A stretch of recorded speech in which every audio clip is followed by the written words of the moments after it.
So we see the attendees coming in. We'll give 1 more minute and then we will start.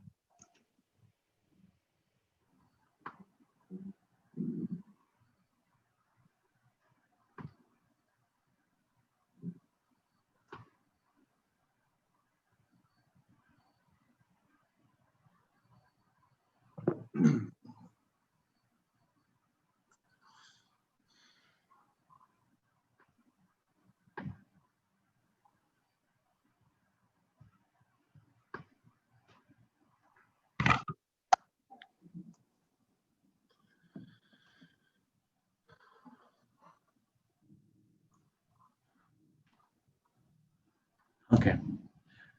So good morning and welcome to today's webinar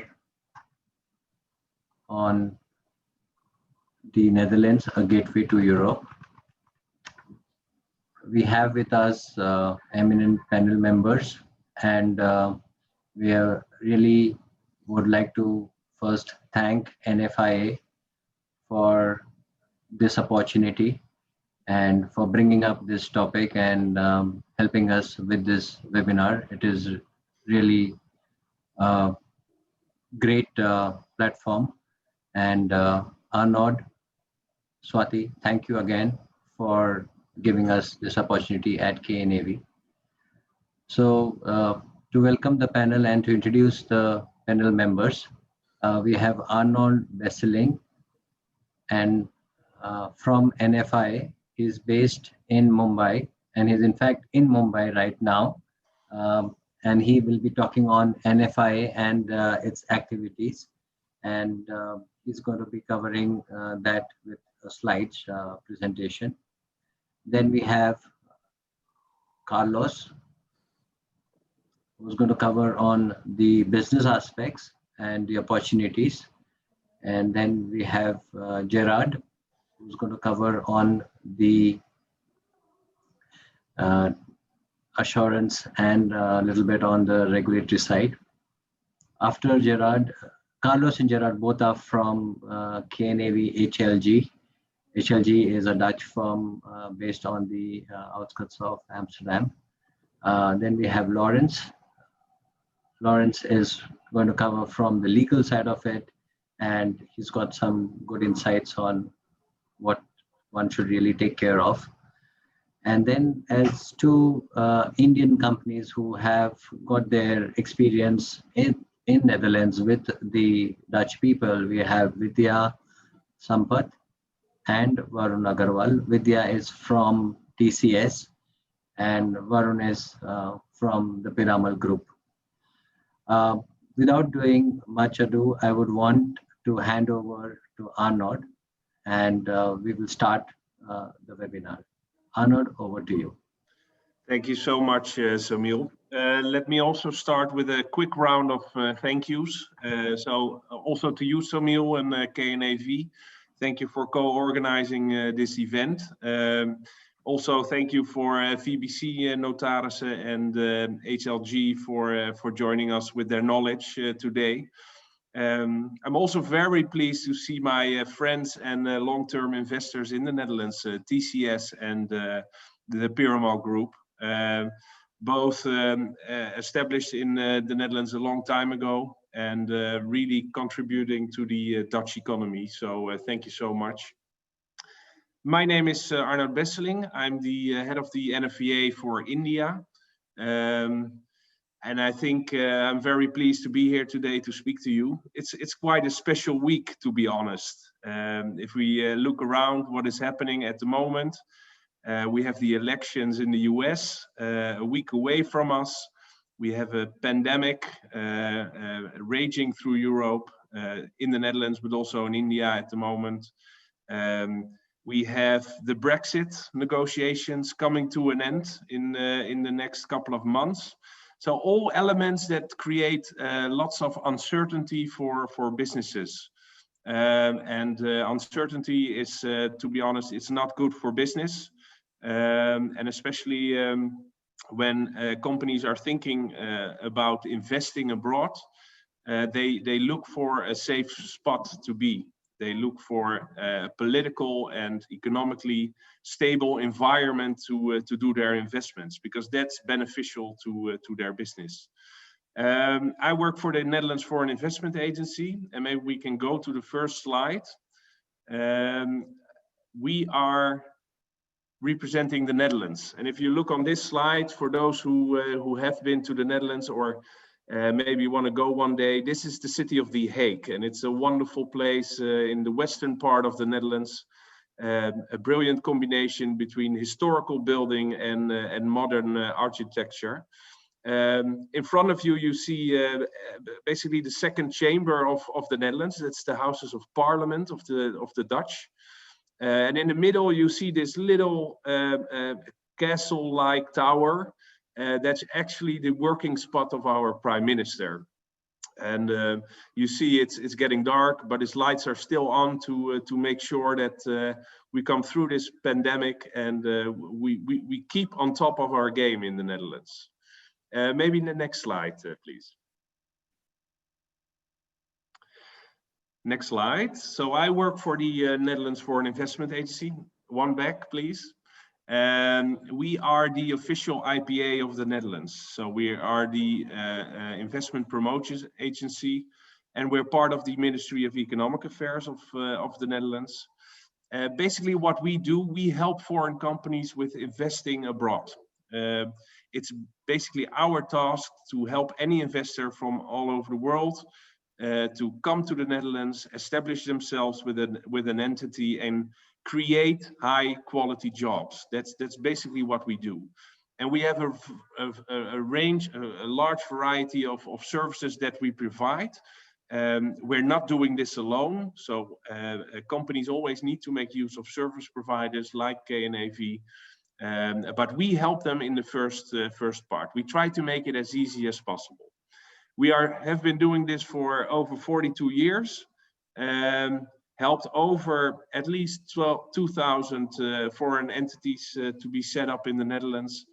And we do this from all over the world. We have 29 offices, 30 offices at the moment, to be honest. And we do this with 130 people. We're quite a small organization. Of course, we are government, but we try to operate as business-like as possible. Here in India, we're located at 3 locations. So I myself am located with my team in Mumbai. We have an office at the embassy in Delhi, and we have an office at our Consulate General in Bangalore. So we cover north, west, and south of India from our offices. Again, we are not doing this alone. So the NFIA is the national body, but within the Netherlands, we have a team of over 20 regional development agencies, consisting, for example, the city of Amsterdam has an organization, Amsterdam in Business.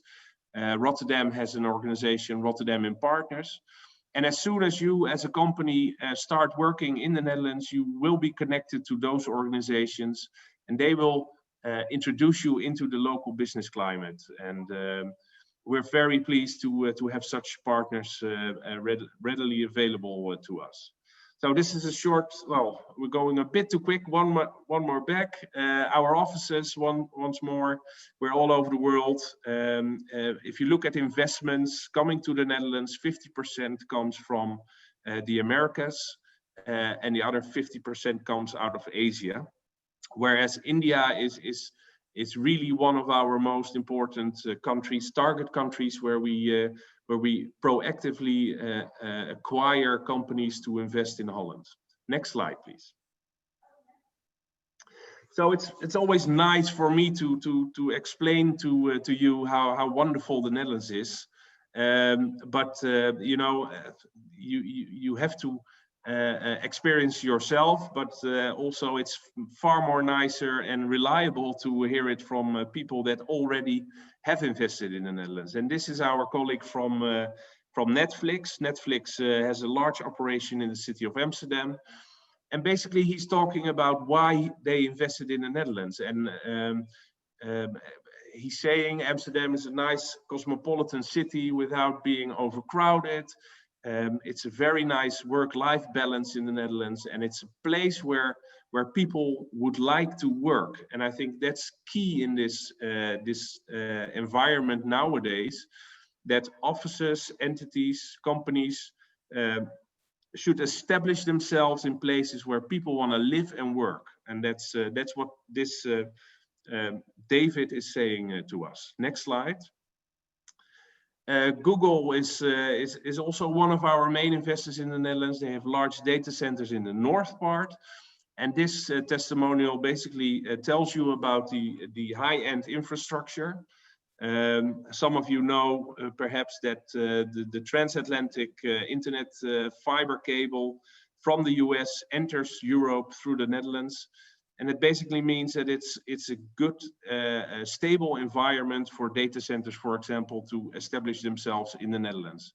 And because of the presence of all the data centers, you can also see in the Netherlands that over almost 80% of all the largest IT companies from the US, for example, are located in the Netherlands for that reason.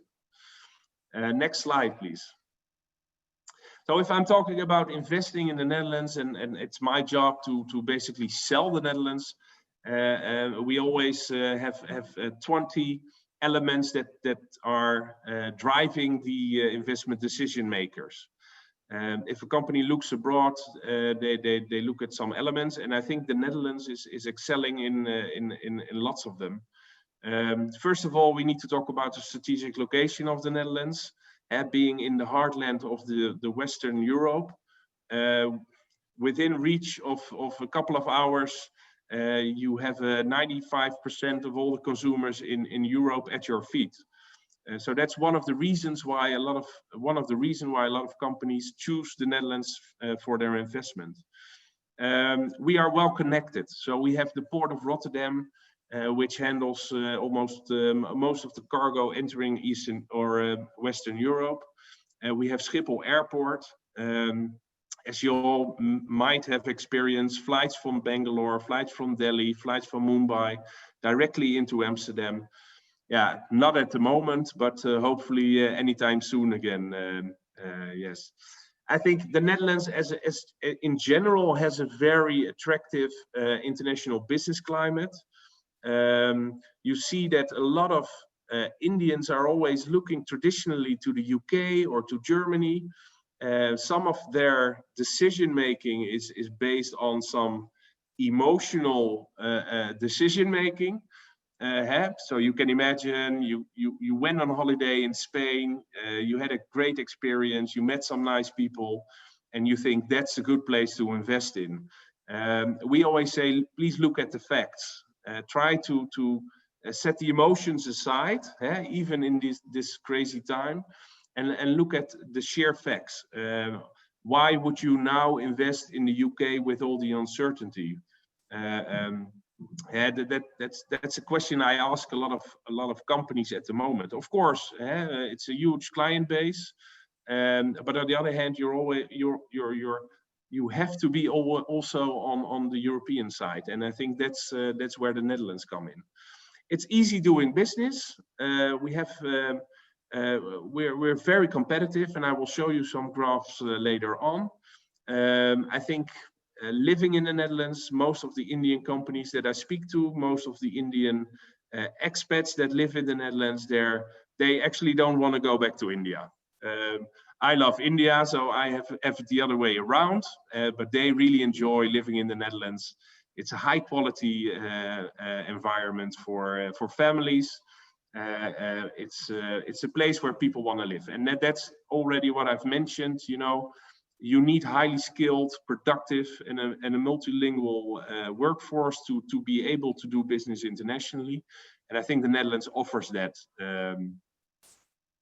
Besides that, you will not be alone in the Netherlands. So at the moment, we have over 220 Indian companies already present in the Netherlands. So companies like TCS and Piramal, they are in the market. They are represented in all the innovative key industries. So as an Indian company, when you invest in Holland, you're definitely not alone.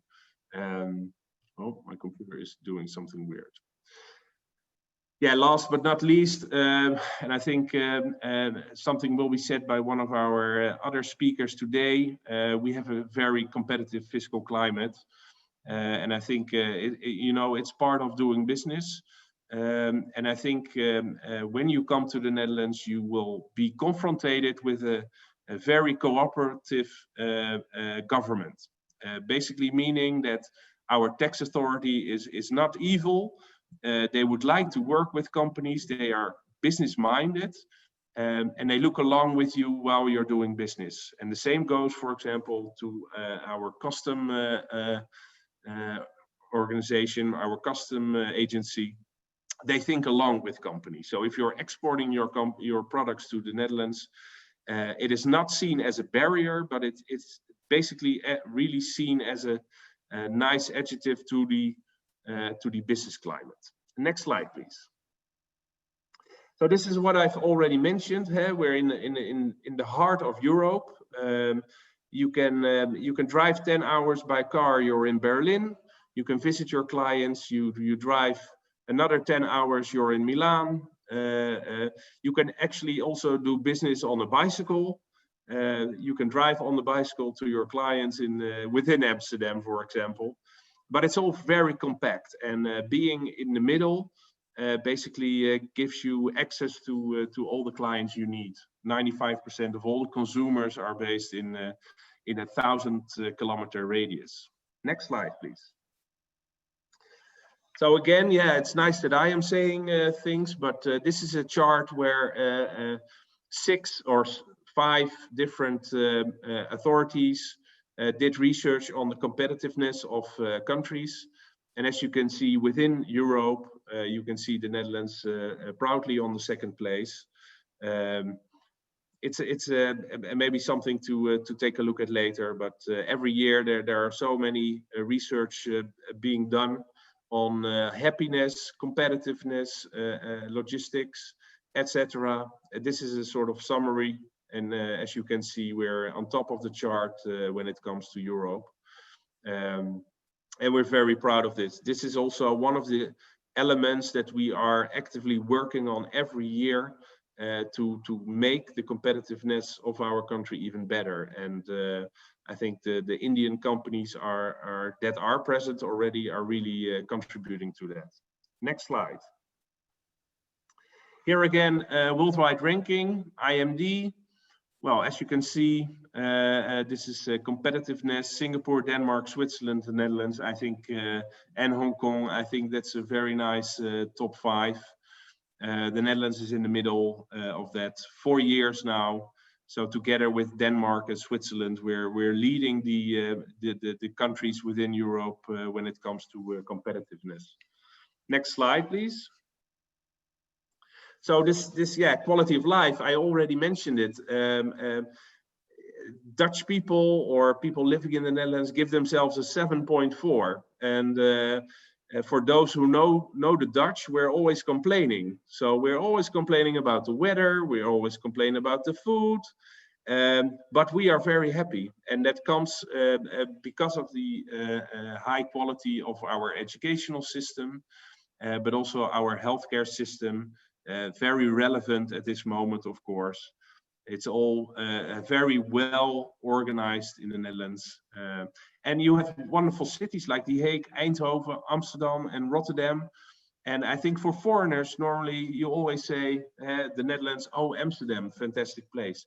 And it truly is. But depending on your business, and again, this is fact-based, depending on the business you're in, you choose your location.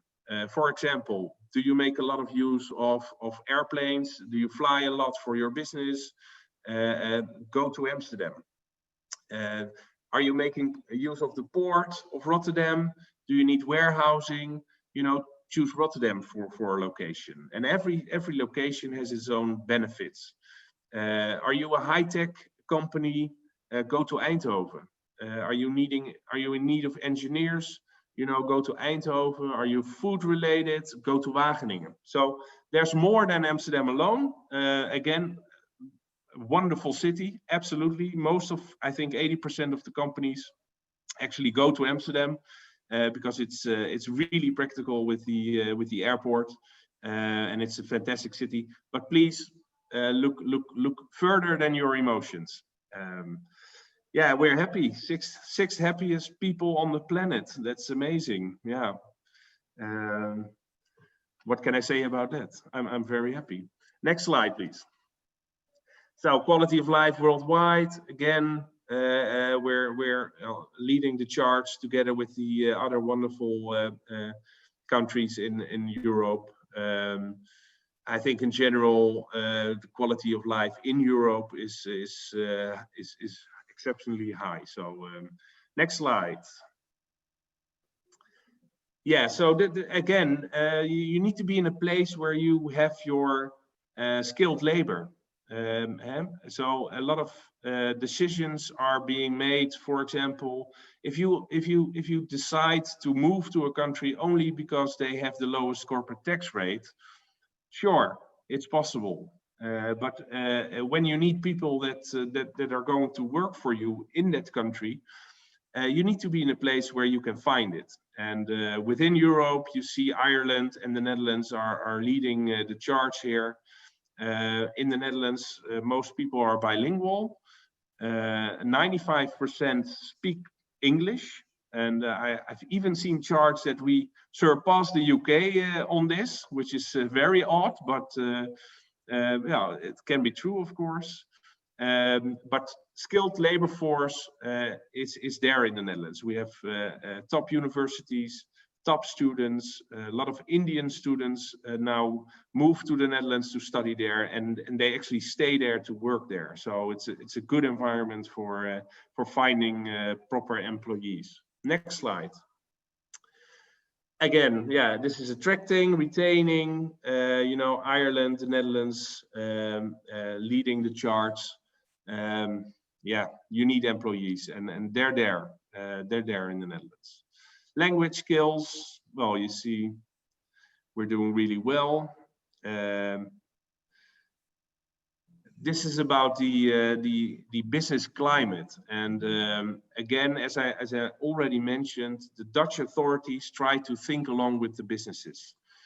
So in this chart, you will see the number of days to actually start a business, to set up your entity, and start as soon as possible. You want to do that you want to feel welcome, right? You want to feel that the government is thinking along and not throwing up barriers during your setup. And I think the Netherlands, number of days, I don't know, I think it's less than 5. It's a quick setup in the Netherlands, and that's important to know. Next slide.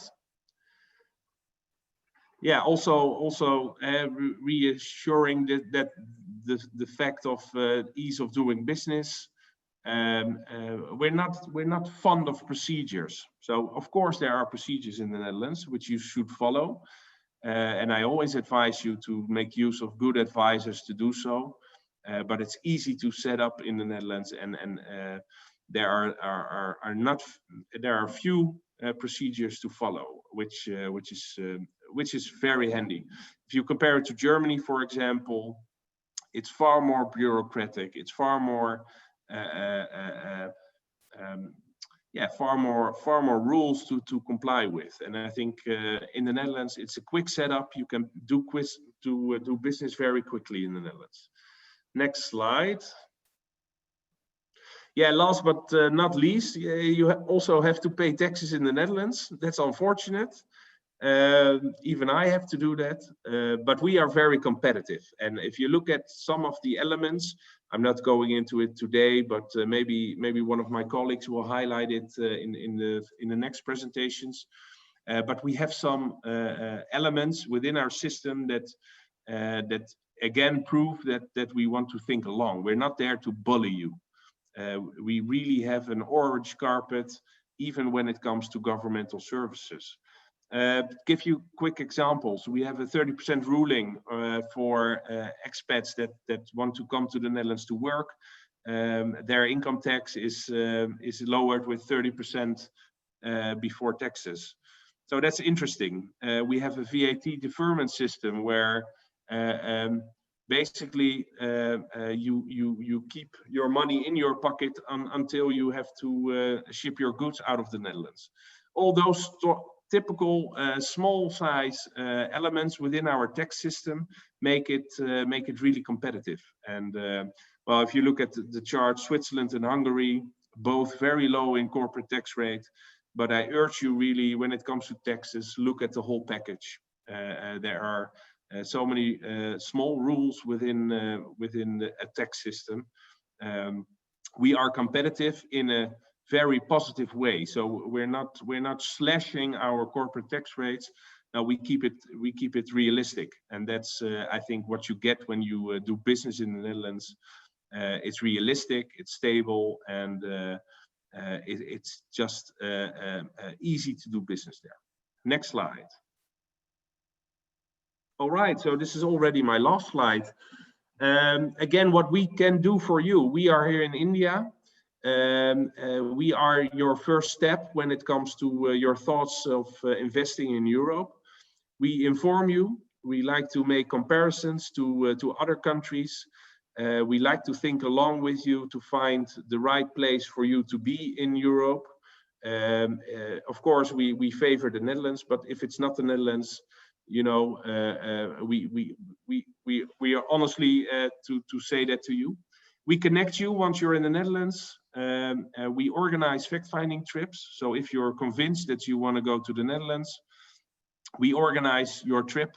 We connect you with service providers, with our regional organizations, and everything we do is confidential and free of charge. So please reach out to us when you feel you're ready to start investing in Holland. So that's my presentation. Thank you so much, and we can go to the next speaker, I guess. Thank you. Thank you, Arnoud. Before we go to the next speaker, we will have a poll question. So request the attendees to please fill in your responses. Kalani, can we get the question now, please?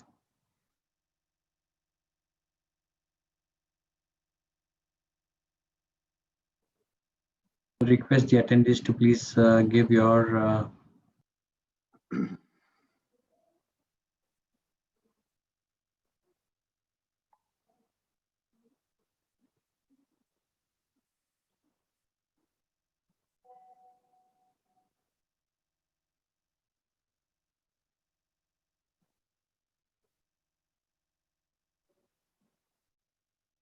we have only 40% who have done their votings. Request the rest to please do that.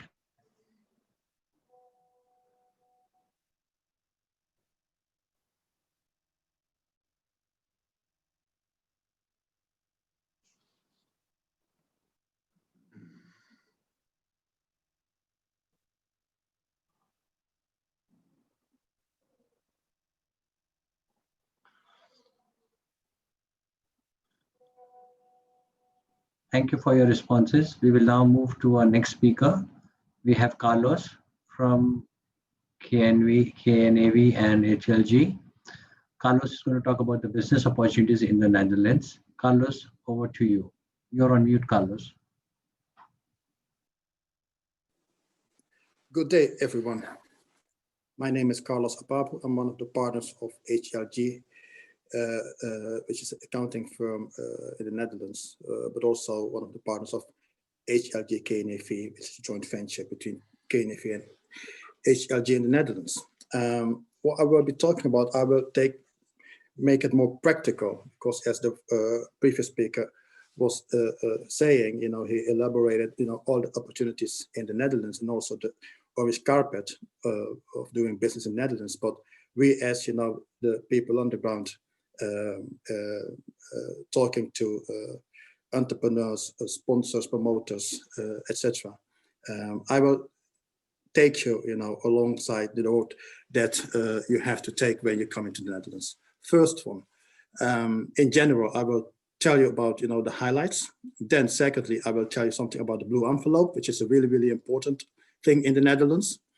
And then some practical things. And then last but not least, just to elaborate and show you about the business and logistic network in the Netherlands. Next slide, please. First, in general, I saw also one of the attendees was asking a question about setting up for smaller companies. Set up a corporate structure in the Netherlands is really, really easy. It's but you will need, in any cases, you will need, because it's mandatory by law, you will need a notary. That's why next speakers, one of the next speakers, Kelterman, will tell you more about it. But set up a corporate structure in the Netherlands is easy. It's basically within a couple of days, and if not, sometime maybe in 1-2 days. But you need to be prepared, meaning when you come over, first liaise with local professionals, for instance, KNAV, or especially I think the NFIA, because they will then tell you and guide you in what is needed when you come to the Netherlands. Secondly, to come in the Netherlands is why it's easy is because we are in the Netherlands. It's quite stable if you look at the political environment. We have a parliamentary democracy. We have lots of political parties, but in the end, all of them, they work jointly together because there's one thing that we want: a good environment for industries and companies to come to the Netherlands and to have their investments safe. To do so, one of the other thing that we have is staffing. Our people in the Netherlands, they are really, really educated, highly educated. I can see it for myself. If you look at how we do business, if you come, one will always help you. They will always, they do not know, have the knowledge, they will always collaborate and cooperate with others. That's why, the way we do business makes it easy for you if you come. Further to that, I think the further speaker said that it's multilingual, but in others, I think lots of countries in Europe, people do speak lots of languages, but in the Netherlands, it's common that the majority, they do speak English. So meaning if you come over, wherever you go, wherever you are, people will understand, they will talk to you. And then I saw another question of one of the audience about work permit. Yes, if you want to have your staff here in the Netherlands, it is, I will not say that easy, but we have several types and styles of work permits. Meaning, for instance, we have something called the EU Blue Card. I will not go into deep to that, but it's one thing that will help if you bring in staff. We have lots of law firms that can help you. Also, the NFIA, they will also lead you and guide you how to apply for that. So meaning staffing, either you want to have staff in the Netherlands or you want to bring in your own staff, that's no problem. And then if you have your staff in the Netherlands, what we see is that housing, of course, it's hard for maybe local people, but for expatriates, we have several agencies that will help you. They are specialized in how to bring in your people, move them from country of origin into the Netherlands. So even that is really, really structured in the Netherlands. Then we have another one, which is also okay and good for you, is the healthcare system. Everyone in the Netherlands must be insured. So it's basically kind of a privilege, but that will never ever be a problem if people come here to have accessibility to the healthcare system in the Netherlands. And then last but not least, what we said already, we have high quality of education.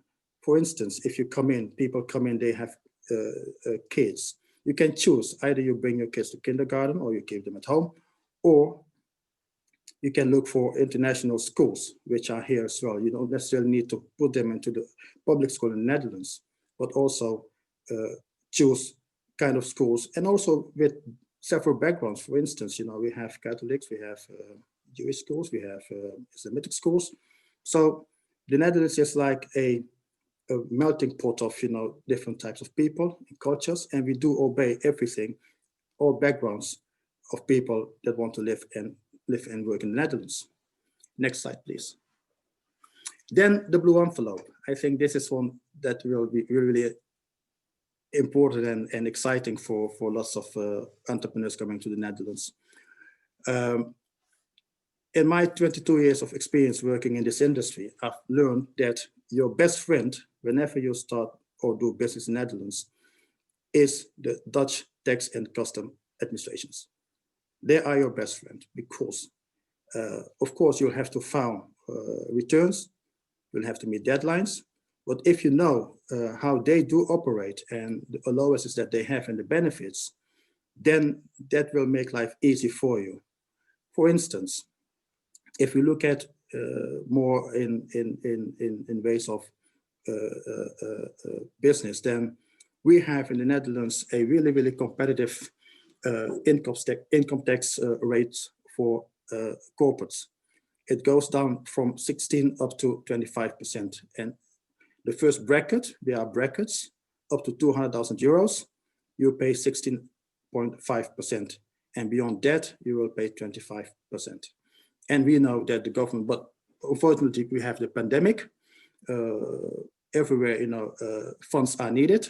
So it was the intention of declining the rates, but at this point, we do not know whether that will happen. Another one that we have, which is also exciting, is the participation exemption regime. That means that it will avoid you double taxation. More in detail, one corporate parent company owning a subsidiary with a share percentage of 5% or more can apply for that, meaning that when you have distribution of dividends or capital gains by selling the daughter company, there will be no tax. You only pay tax ultimately when it comes to dividends to the individuals. Then we will have the withholding tax, right? Another one which is important is also the fiscal unity regime that we have on VAT. VAT is value added tax, and CIT, which is corporate income tax. That makes life easy for you, meaning that if you have like a structure of maybe 4 or 5 companies altogether, you can apply for a fiscal unity, meaning you have one return, but also that helps you to balance out losses and profits between or amongst group companies. But of course, there are some rules, but I think in this session it will lead too far to talk about those details. But we are more than happy to help you with that. Then the other one is a VAT deferment upon importation. That's something that the previous speakers already said. That means that, for instance, you want to import goods into the Netherlands, then you can apply for that. They call it Article 23, which means that if you bring in your goods, you do not have to pay the VAT upfront. This is something that helps you with funding, meaning you can have your working capital in place instead of paying upfront the VAT when bringing in the goods. Then we have something which is also really well known in the Netherlands, is that we have the advanced tax rulings.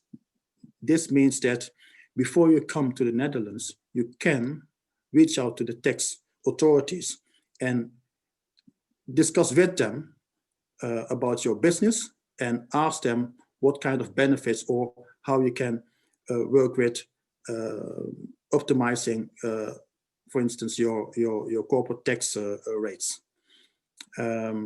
But also on other types of taxation, think about wages tax when it comes to bringing in people or skilled people nowadays. You have something like, they say, whenever people come with a computer, for instance, the laptop or the tablet, that's the working place, meaning that you don't necessarily need to have a physical office to be taxable in the Netherlands. But because of the advanced tax ruling regime, you can first, before you come, discuss with them and then line out what you're doing, and then you can have some rulings agreements that you don't have any surprises, once you have to file your tax returns. Then we have the R&D tax credit. The tax credits you can apply for instance, if you do environmentally friendly investments. Rates can go up from 36% to 70%. Another one is the tax relief scheme for investments, which is actually another piece of R&D tax credits. Actually, I've swapped those two because one of them is more on the basis of wages tax. If you're using your staff to do R&D in the Netherlands, you can get a credit on the wages tax as well. And then we have what Arnoud just said, the 30% facility. I will not go into that because we have some other speakers that can tell you, because they have experienced that, how it works in the Netherlands. But it comes in short that you only pay salary for the first 5 years on 70% of your income, your wages. So this is really, really beneficial. If you have your staff bringing them over, then they can cover cost because of traveling back home, or have extra cost because they have specialties with kindergarten and so on and so on. And then we have another good point is treaties.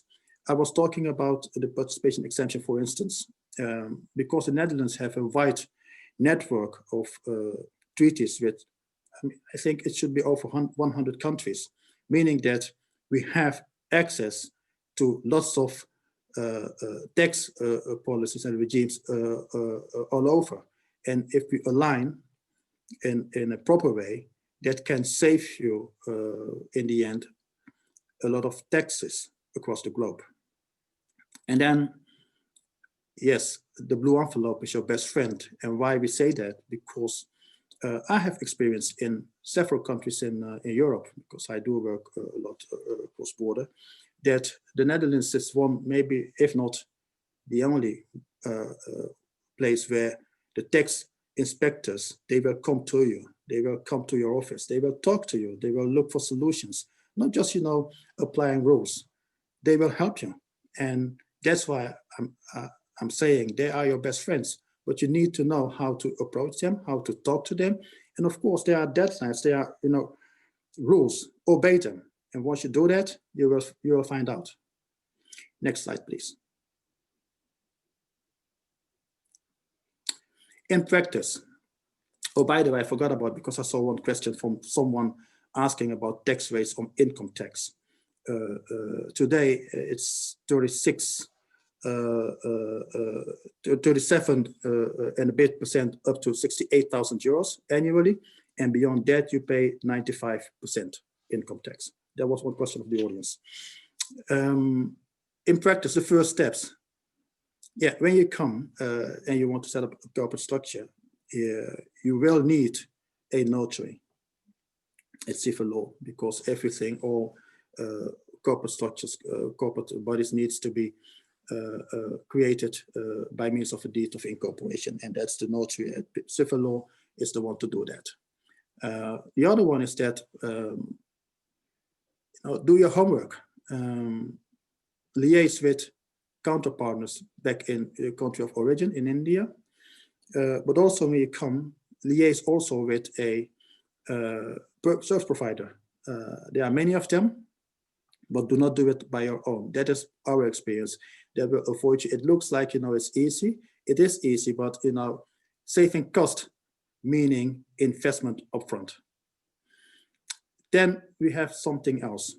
Because you come from another country, there are requirements for substance, and that's one thing that we experienced, that it can be a challenge to apply all those benefits I was talking about from the tax office. You need to have substance by means of having your board of directors physically in the Netherlands.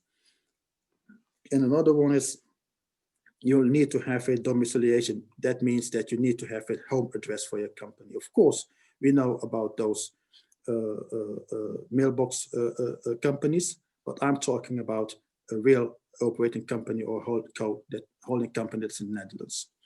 And then another one is a challenge nowadays is open a bank account, but I have also lined out KYC and CDD. KYC means literally know your client, and CDD is a customer due diligence.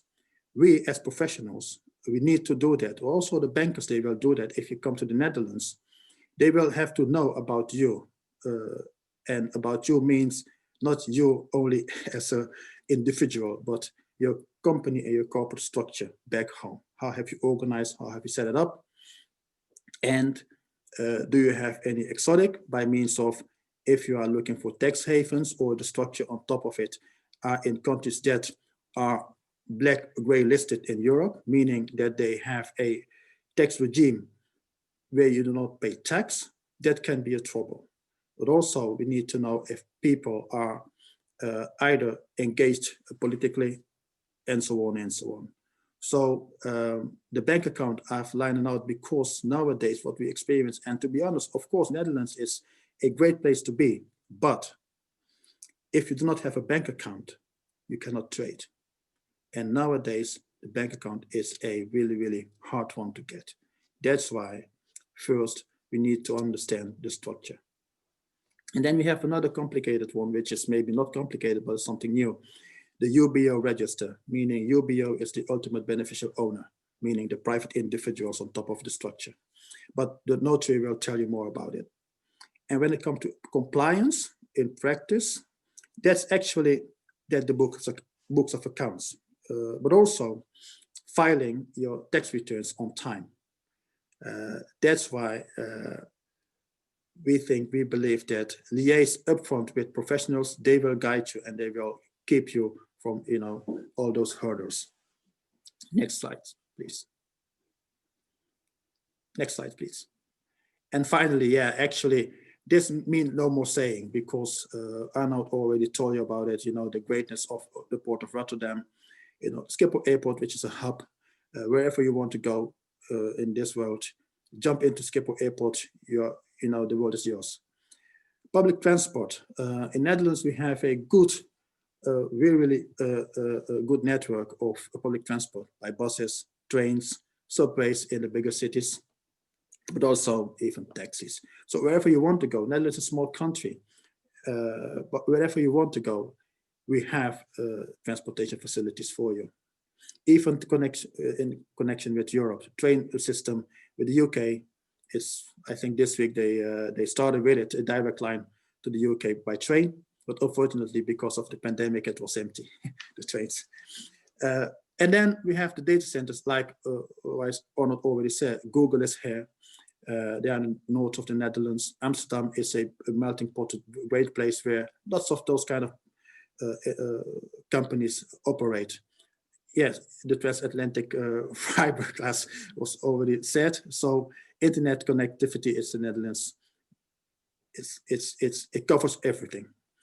And then finally, we are a central location in the European market. If you come to the Netherlands, wherever you want to do business with, whoever you want to do business with, it is here. And that's my experience as well, because I travel a lot, I see a lot, and all those companies that are here, they experience it really fine and nice to be in the Netherlands. Thank you for your attention. Thank you, Carlos. Thank you for the insightful business opportunities for the attendees. We have a poll question, but I think we are already running a little behind schedule. So as per time permits, we will cover them. And Carlos, I must thank you also for covering some of the questions which the attendees have put up. Request the attendees to please put the questions in the Q&A chat box and not in the other the normal general chat box, please. We will be able to pick up questions as we speak and the other speakers cover their subject. Thank you. So now we move to Gerard. Gerard is going to talk more on the audit and the compliances. Gerard, over to you. Okay, well, good morning or good afternoon. My name is Gerard de Gooijer, partner with HLG, and I help international companies in the Netherlands with fulfilling their compliance part with a main focus on audit, but something about that later on. Well, I think Carlos and Arnoud have convinced you that doing business in the Netherlands is actually quite attractive. But if we do business in the Netherlands, we got some compliance issue to follow as well. And I hope to talk you through that. Something about the administration part, the reporting part. I'm going to explain you something about company size, which is really irrelevant for some obligations. Consolidation or not, accounting principles for those who love it, and last but not least, what do we see if we have to have a financial audit? So let me walk you through that. Next slide, please. Well, For the administration part, well, I think for most countries, but in Netherlands as well, you have to have a clear administration, which at any time can give you insight in your financial position. So that's very important. But what a very good thing is, the Dutch law allows you to keep your administration abroad, which actually means if you have a Indian holding company with some businesses in the Netherlands, you are allowed to have the administration being kept in India itself. So you can control it from there. But that doesn't matter if you keep the books in the Netherlands or in India, you have to keep them for at least 7 years. This is obligated. So if you have an investigation, you have to show the books for the last 7 years. Next slides, please. The reporting part. Well, actually in the Netherlands, we got 3 different kinds of reporting. The first one, being the most famous one, is the full financial statements, which is just the annual accounts. But you also have to make a short version, and the short version is let down by the Chamber of Commerce, which is the depublication report, and that's the one everybody can see if they want to. So that's open to public. And obviously we got the fiscal report as well, being the CIT, and this one might differ from the full one and short one, depending on certain different fiscal regulations you can apply in the fiscal report, which actually benefits for your CIT return, also explained by Carlos and Arnoud. So, good to know. Obviously, the reports have to be made in Dutch, but you can prepare them in English as well. And if you're really keen on it, you're allowed to do them in French and German. So you got enough choices for that. But what do we do? What do we put into the financial statement? Well, actually, I think that's worldwide accepted. You got your director's report, your general financial statements, and the other relevant items being actually the audit opinion and the events after balance date. So if we then have drafted the report and we finished it, and this is I think most important part, when do we have to publish what? Well, actually, the financial statements in the Netherlands by law have to be prepared by the directors within 5 months after year end. After that, after the financial statements have been prepared by the directors, it has to be approved upon by the shareholders within 2 months. And after approval of the shareholders, you have to publish it with the Chamber of Commerce within 8 days. So actually, that gives you 7 months plus 8 days after year end before you have to finish. But there is an exemption. You might extend it by another 5 months if there is a good reason for it, and especially the smaller and medium-sized entity use this one. It has to be adopted by the general meeting, but then you can extend this for another 5 months, which actually means then that you can prepare your financial statements in 10 months. Yet again, it has to be approved by the shareholders within 2 months, and then you have to publish it with the Chamber of Commerce. Generally speaking, if we have a normal book year saying it ends on the 31 of December, then you have to be finished exactly 12 months later. So please keep those in mind. These are really relevant. If you don't follow them, you might get fines. And these are serious fines as well. Next slide, please. So the company size is actually quite important for reporting obligations, consolidation and audit. I'll explain some of that later on, but in the Netherlands, we know 4 different kinds of company sizes: micro, small, middle, and large. And to go to the publication obligations, to give you an example, a small entity only has to publish a balance sheet, whereas a large company has to publish full financial statements. And obviously the balance sheet total for the large companies has to be larger than 20 millions, but please forgive me this small typo.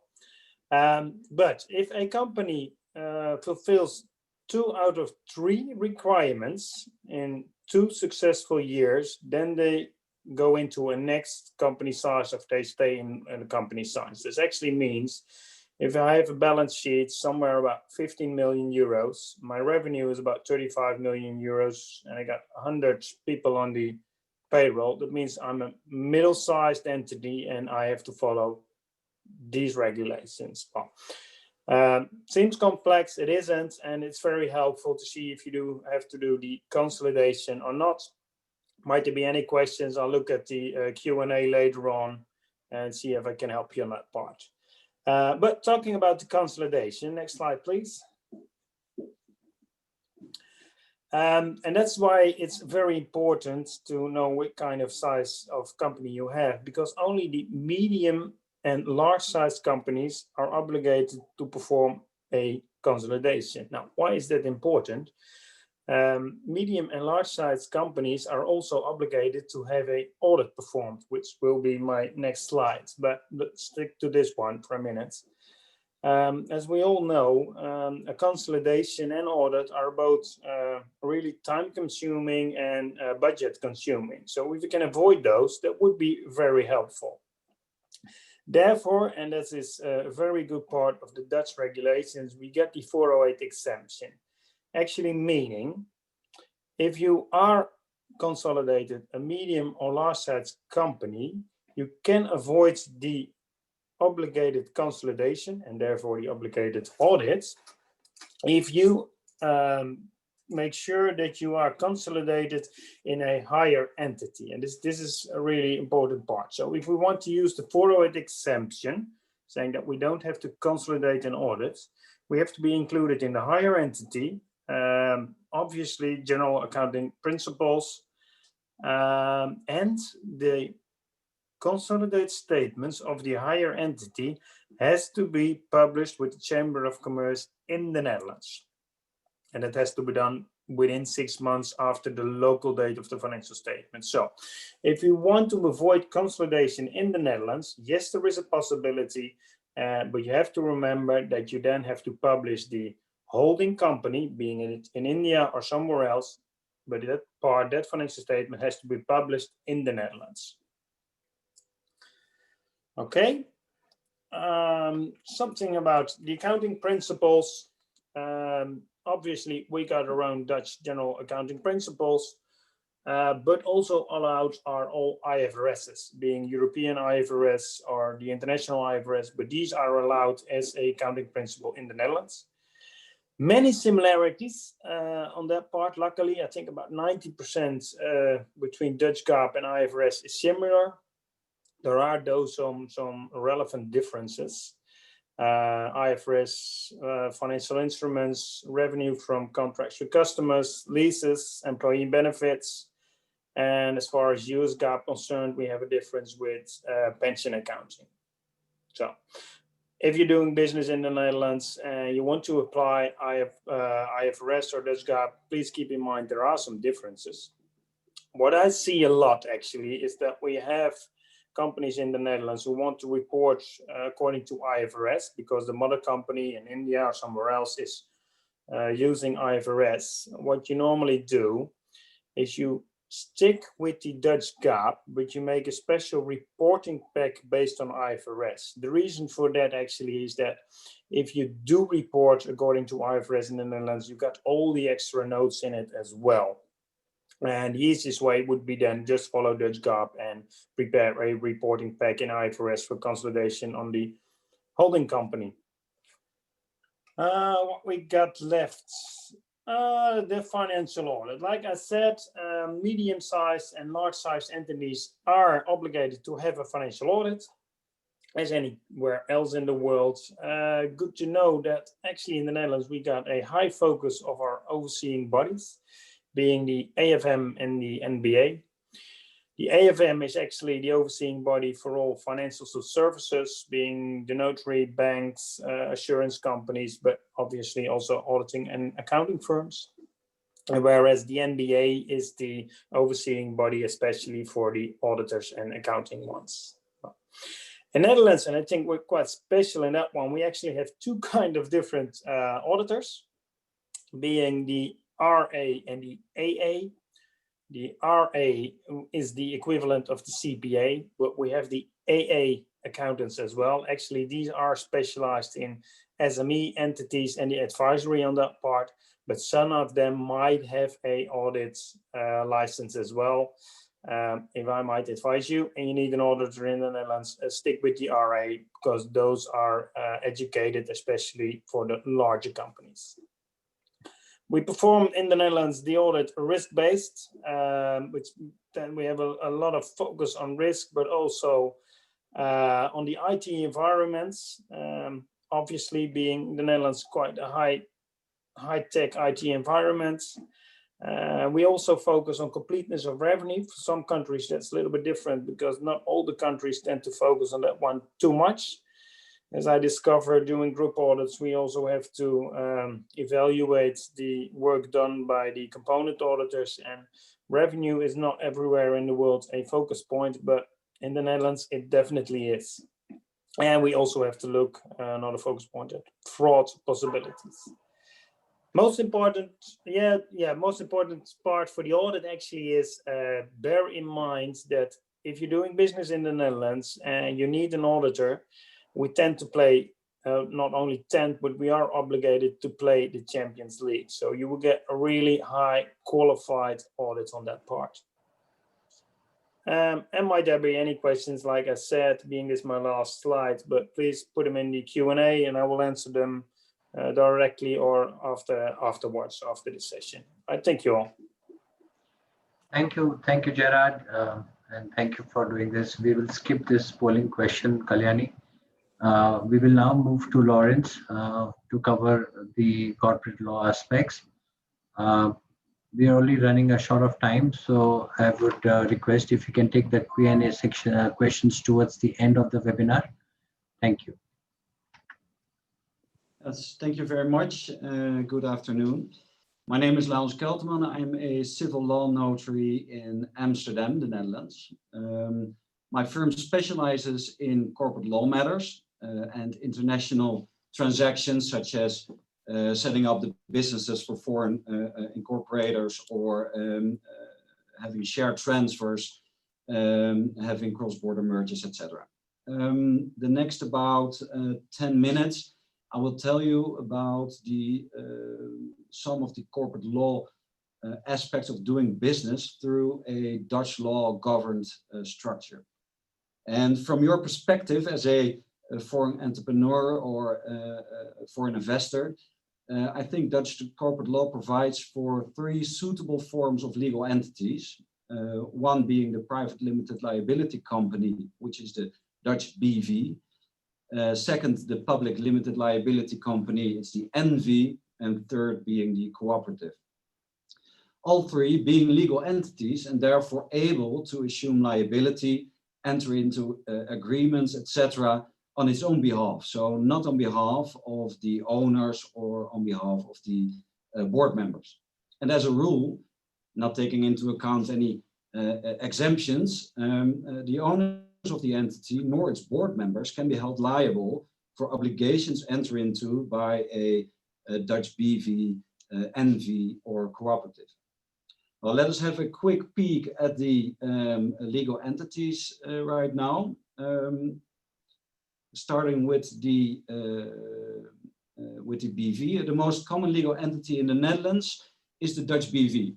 So the company has a capital divided into shares, which shares may be transferred or encumbered with a right of pledge, etc., all with due observance of restrictions following from Dutch legislation or the Articles of Association. Shareholders, as a rule, cannot be held liable further than their capital contribution. And the Dutch BV is best suited for an enterprise where a limited number of shareholders is closely involved in its business. And the structuring and governance of a Dutch BV are quite flexible, although restricted by some mandatory provisions. And I noticed a question in the Q&A, which I would like to answer very short. Compared to a LLC, the Dutch BV is the most comparable legal form. Well, the NV, next slide, please. Yes, the NV is like the the bigger brother of the BV. In general outlines, this legal entity seems similar to the BV with an identical capital and governance structure. However, the NV is designated for a larger, more anonymous group of shareholders. And therefore, it is subject to quite a lot of mandatory provisions regarding its structure and its governance. Next slide, please. Thank you. The cooperative is an association of members. Therefore, its capital is not divided into shares, but the members have membership rights instead. And such membership rights grant the holder thereof entitlement to profits and other payments, as well as voting rights in the meeting of members. And under certain circumstances, the cooperative is to be preferred over the BV because of its flexibility and, in certain cases, certain tax advantages. Please go forward to the next slide. Yes, thank you. Now I would like to walk with you through the process of incorporating of a Dutch BV. After determination that a BV is the right choice, in fact, for the enterprise, we start by identifying the incorporator. Like Carlos mentioned, the KYC and DCC procedures. We will need, at the minimum, a legalized copy of his or her ID. And if the incorporator is a foreign legal entity, we will need the ID of the representative thereof. An apostille is required on such documents. Furthermore, we will ask the incorporator to identify its ultimate beneficial owner, the UBO. That is, in short, according to Dutch and European legislation, the natural person who direct or indirectly controls 25% or more of the financial or the voting rights in a certain entity. Please note that the name and interest in the new BV will be registered in the Dutch UBO register, which is a public accessible register. Well, in order to start drafting the articles of association, which will be included in the deed of incorporation, we will need some basic info like name of the company, a business address, information on board members, etc. Important information is also the composition of the share capital, which means that we have to include in the articles of association the nominal value of the shares, being at a minimum of 1 euro cent or even less. And in the deed of incorporation, do you still see me? Yeah, we can see you. Okay, great. But because my screen is altered. Okay, I will go further. In the deed of incorporation, we will include the number of shares to be issued upon incorporation. And please note that the shareholder has an obligation to pay up such nominal share capital. Well, if the notarial deed of incorporation, including the articles of association, is in agreed form, we will circulate the power of attorney to be signed by the incorporator. And the signature on the power of attorney must be legalized. And if the incorporator is a legal entity, we will need a confirmation that the signatory was in fact authorized to sign the POA, the power of attorney, on behalf of the incorporating entity. And also an apostille is required on the legalized power of attorney. Well, upon receipt of those signed POA and the accompanying documents, as well as a goal by the incorporator by email or by telephone, we will execute the notarial deed. And a true copy of that notarial deed will be registered with the Dutch Trade Register, together with the filing of the UBO information. Well, and at last, if you have an extract from the Trade Register, it is possible to start up the procedure in order to get a bank account, which unfortunately, like Carlos or Gerard mentioned, will take quite some time these days. Next slide, please. Yes, thank you very much. To conclude, a few words about the various corporate bodies of the Dutch BV. The most important body is that of the owners, the shareholders meeting. And this body controls the structure of the BV and the organization thereof, such as the appointment of board members, the issuance of shares, liquidation thereof, a merger, etc., etc. Therefore, it indirectly controls the BV as a whole. The management board of the company is responsible for its daily management. In that respect, it is authorized to represent and therefore legally bind the company. Dutch corporate laws are based upon a, let's say, guiding principle of strict corporate order. So please note that shareholders, as such, are not authorized to manage or represent the company. Well, Dutch corporate law provides for a supervising the management board by a supervisory board, and the shareholder appoints and removes such members thereof, and the members are independent in relation to both the management board as the shareholders. Well, with this, I come to an end. I hope to have given you some slight insight on some relevant principles of Dutch law. Thank you very much for your attention. I will look at the Q&A right now and later on. Thank you, Lawrence. We now move to TCS, Vidya, Sampath. Vidya, you're on mute. If you can unmute yourself, please. Yeah. So over to Vidya. Vidya, we would want to understand from you the TCS story. I'm sure the audience, all of us know about TCS, but we don't know what TCS has been working on and doing the kind of things that I have seen in your some of the slides. So over to you. Thank you. Thank you very much, Saumil, and thank you very much to the organizers, KNAV and NFIA, for this invitation. I'm very happy to also say hello to the audience, many of you who are in India, and I hope, first of all, that everyone is safe and your families in this unprecedented year that we are all living through. I wanted to speak about, indeed, TCS in the Netherlands. It's an interesting story because we started out in the Netherlands. I'm not going to introduce TCS further. I think most of us know it's the IT services arm of the Tata Group. We are in the top 4, top 3 in the world, depending on what metric you're looking at in terms of market cap, revenues, people, etc. What is important to mention, perhaps, before I start in the Netherlands, is that we are looking at Europe as our strongest growth market, not just the last couple of years, but last 5 or 6 years, or even beyond. Europe is leading the growth for us across the globe.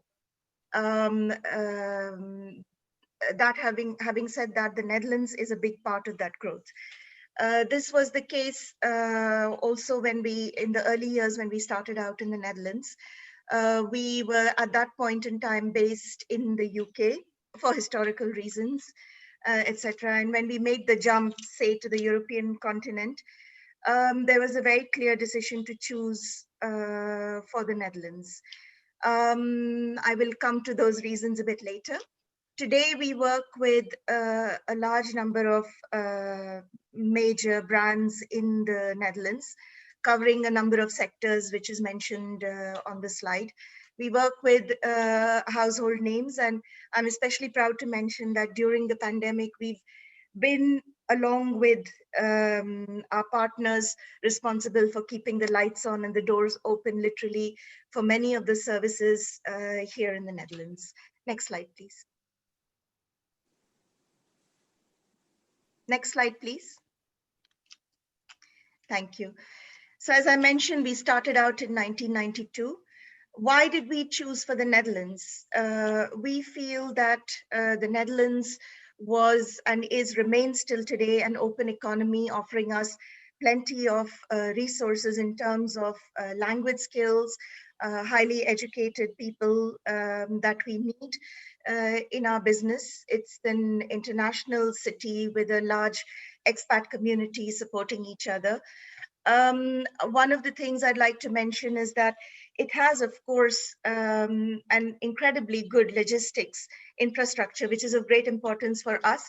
we designated Netherlands to be our European headquarters, and therefore people requiring travel to other parts of Europe and back to India and to other parts of the world, this is a very strong logistics hubs to operate out from. There is, I think, I cannot think of another city with this kind of logistics connections in Europe, which is also that close to the center of the city, Amsterdam. So within a few minutes, you can be at the airport. So these are things that made us extremely mobile in the area. The affordability of real estate in the Netherlands compared to some other places or larger cities in Europe, the quality of life, the kind of facilities available, including schooling. These were all the softer factors, for example, that people who we work with in the Netherlands, or people coming in from other geographies to the Netherlands, were definitely considering. I will not go into the tax regime, etc. I think those have been handled already by experts. I think those are pretty clear. What is maybe worth mentioning is that I think Arnaud in his opening statement talked about emotions. At the end of the day, we're all human beings, and decisions about business also are taken to a certain degree, taking emotions into account. And what we feel sincerely that the Netherlands and a sort of modesty of the business culture in the Netherlands resonates with at least the philosophy with which the Tata Group and TCS operates. We definitely think that the traders mentality, the Netherlands has been open and internationally facing for a few centuries now. And this mentality and this sharp business sense, which makes the Dutch open to business propositions, value propositions, without looking at maybe the origin of the company, etc. This is something that helped us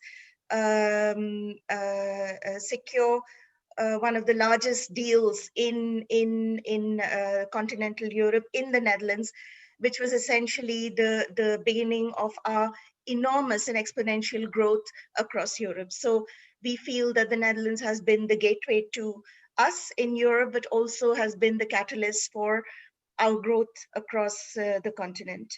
In terms of, let's say, the softer aspect, I would also like to say that the socially responsible attitude that the government holds in the Netherlands also resonates with us.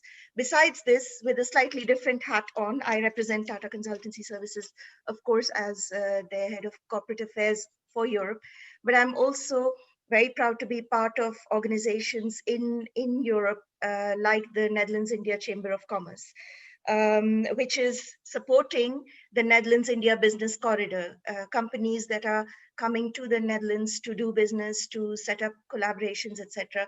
It's a thriving community.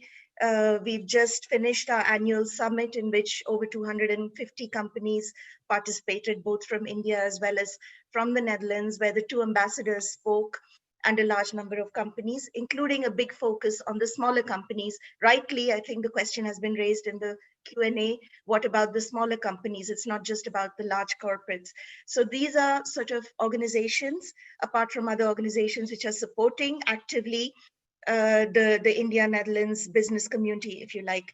And I think Yolanda from the Art is in the audience.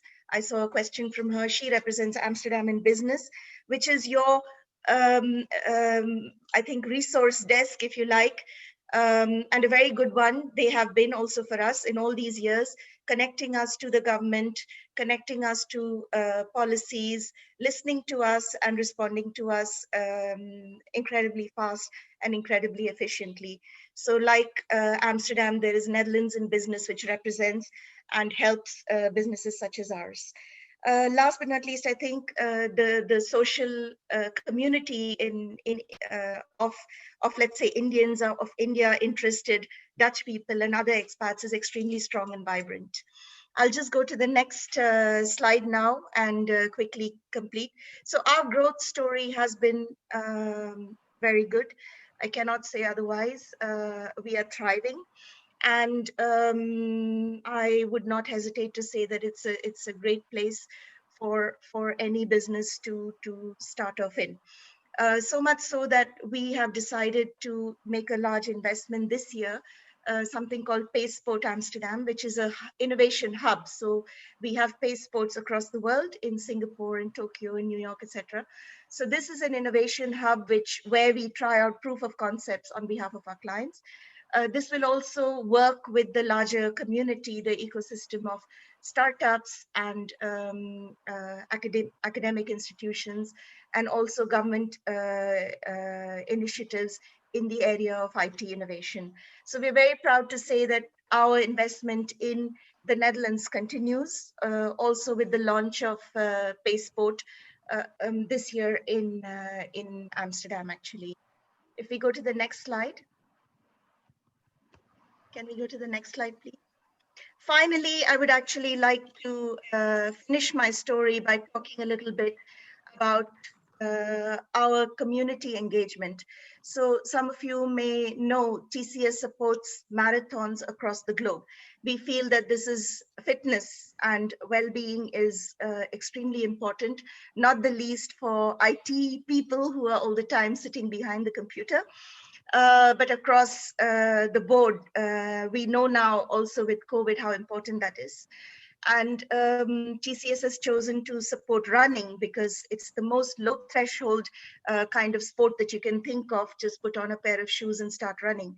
So we've been supporting this across the globe, and we are sponsoring several marathons across the globe, including New York, Boston. But we are extremely proud to be title sponsor of the Amsterdam Marathon. It's a huge event with more than around 50,000, 45,000 runners from over 119 countries participating each year. It's one of the fastest tracks in the world, and the track runs right through the city. And 2020 was the 10th year that TCS is supporting this event. Of course, we had a big plan to make a big anniversary edition, and then COVID struck. So we were left thinking, how do we do this and how do we make this event go forward? And that's where, when we collaborated with the community, with our supporters, the city of Amsterdam, to make this run virtual. So our challenge was, how do we inspire employees, customers, wider society, people coming in from other countries, how, who can't participate this year, how do we make this run still part of their annual calendar, if you like? So, and how do we cheer people on so that they will have that little bit of extra if they participate? How do we connect the runners and the supporters who are generally packed in stadiums, welcoming people after they come back from their run? So what we did is we made our run, our campaign, when reality is virtual, this run unites us. And we made a virtual Amsterdam Run app, which put technology at the heart of the event. And we created role models who were running alone, because we have to run in a socially distanced way. And to cheer people on, we created a 1-hour 3D sound experience with sounds, typical Amsterdam sounds, ranging from trams, buses, pigeons on the Dam Square, the deputy mayor speaking and inspiring people, saying Amsterdam is proud of them. So I'd like to close my story about our journey in the Netherlands with a small video. You can play the video now, and thank you very much for your attention.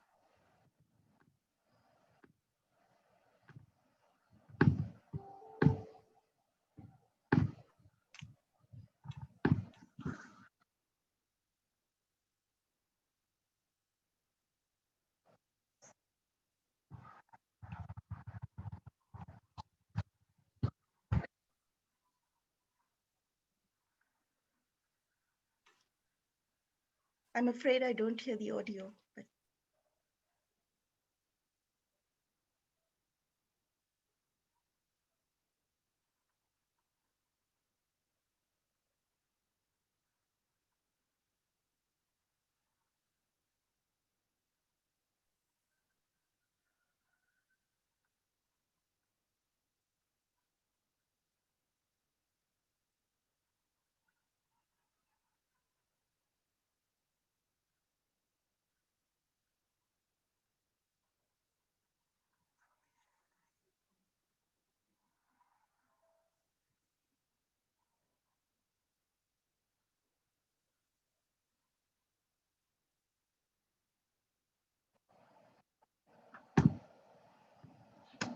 Thank you, Vidya. Yeah, I didn't hear the audio, but I'm sure the audience can find this video if they would like to see it on the TCS Amsterdam Marathon site. Thank you very much. Sure. So now we move to Piramal. We have our friend here. Over to you, Varun. Thank you, Saumil, and hello, good afternoon, good morning to everyone. Apart from the benefits that the panel spoke about, let me share my practical experiences of Netherlands. The Dutch are very, fluent in speaking English, and especially the international workforce, it makes us much more easier to communicate and collaborate, and and the ease of doing business becomes much more important from the point of view of Netherlands. Netherlands has a high quality workforce, and with be it Dutch or be it the internationals, so you have a large pool of resources to draw from. And much of the country, they also work on on a freelance basis. So if you don't require any employees, you always have a talented co-worker with you. The Dutch are direct, so you expect openness and honesty in their communications, be it at personal life or be it at work. This, you may take some time to adjust to it, but then this is a big advantage because you know where you stand as right at the start, when you start a conversation. So that's really a big advantage. It has an excellent atmosphere for the international business. So let me just give you an example. From day one when I arrived in Netherlands, I have been in touch with NFIA, with Amsterdam in business, and so I reach out to them till today, for any support that I need, be it from bank, be it to transport, be it to my housing problems. So I reach out to them, and that's the level of support I get from the NFIA, Amsterdam and business. So that's a really great advantage of Netherlands here. In terms of infrastructure, Netherlands has the largest port, the Rotterdam port, and also the direct connectivity to most parts of Europe and the world. So it makes easier for our for our goods, for us to communicate, travel across the world much more easier and much less hectic. Can we move to the next slide, please?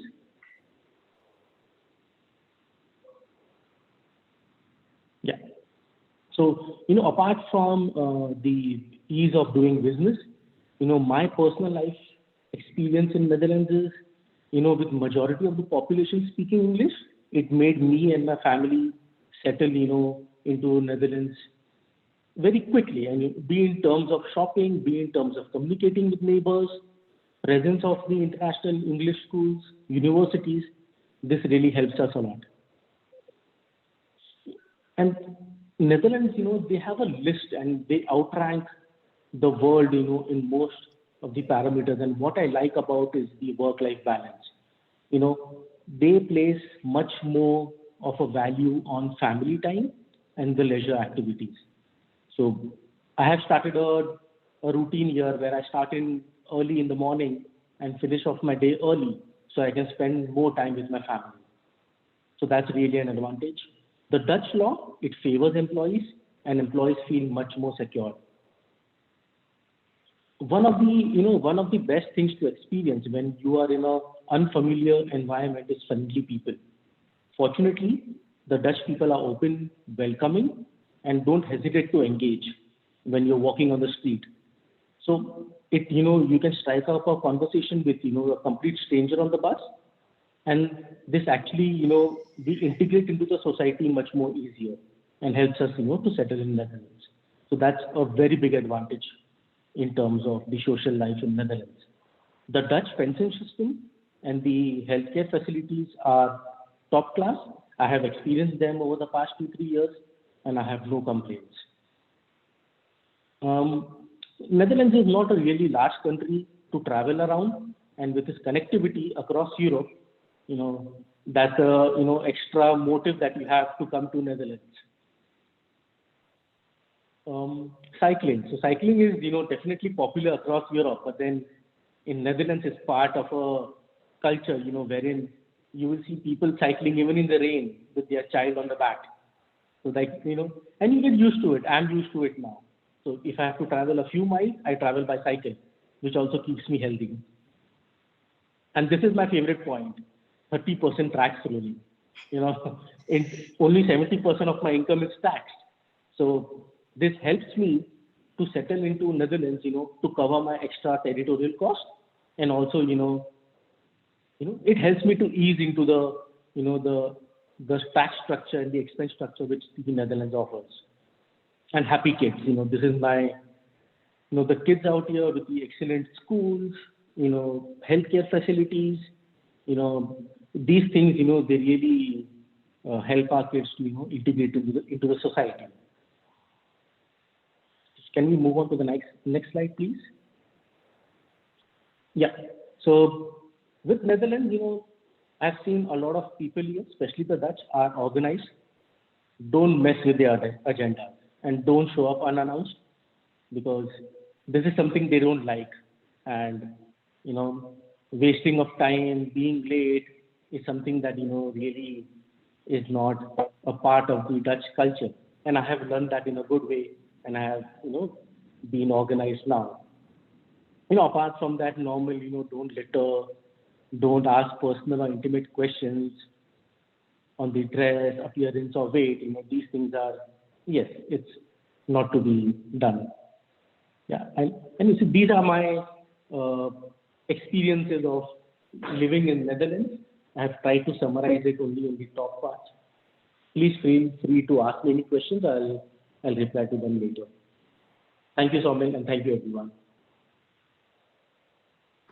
Thank you, Varun. I think, some of these points just brings a smile to my face and, recall some of the experiences which one does face while traveling overseas.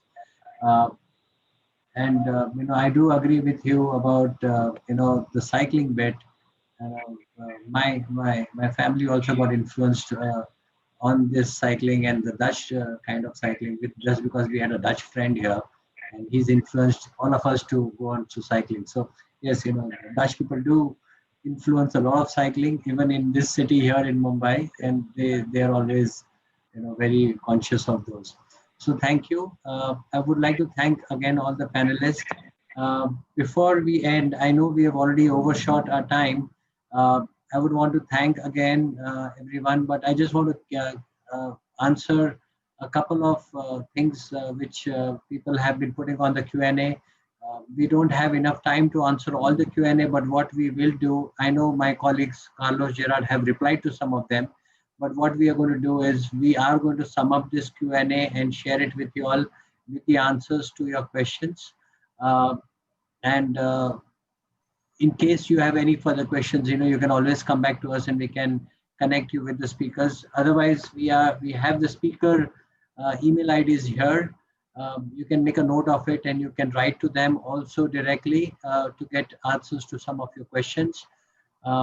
But the ones who put on the chat box, on the Q&A box, we will sum it up and come back to you. Give us a few days where we will get the panel members to answer to those.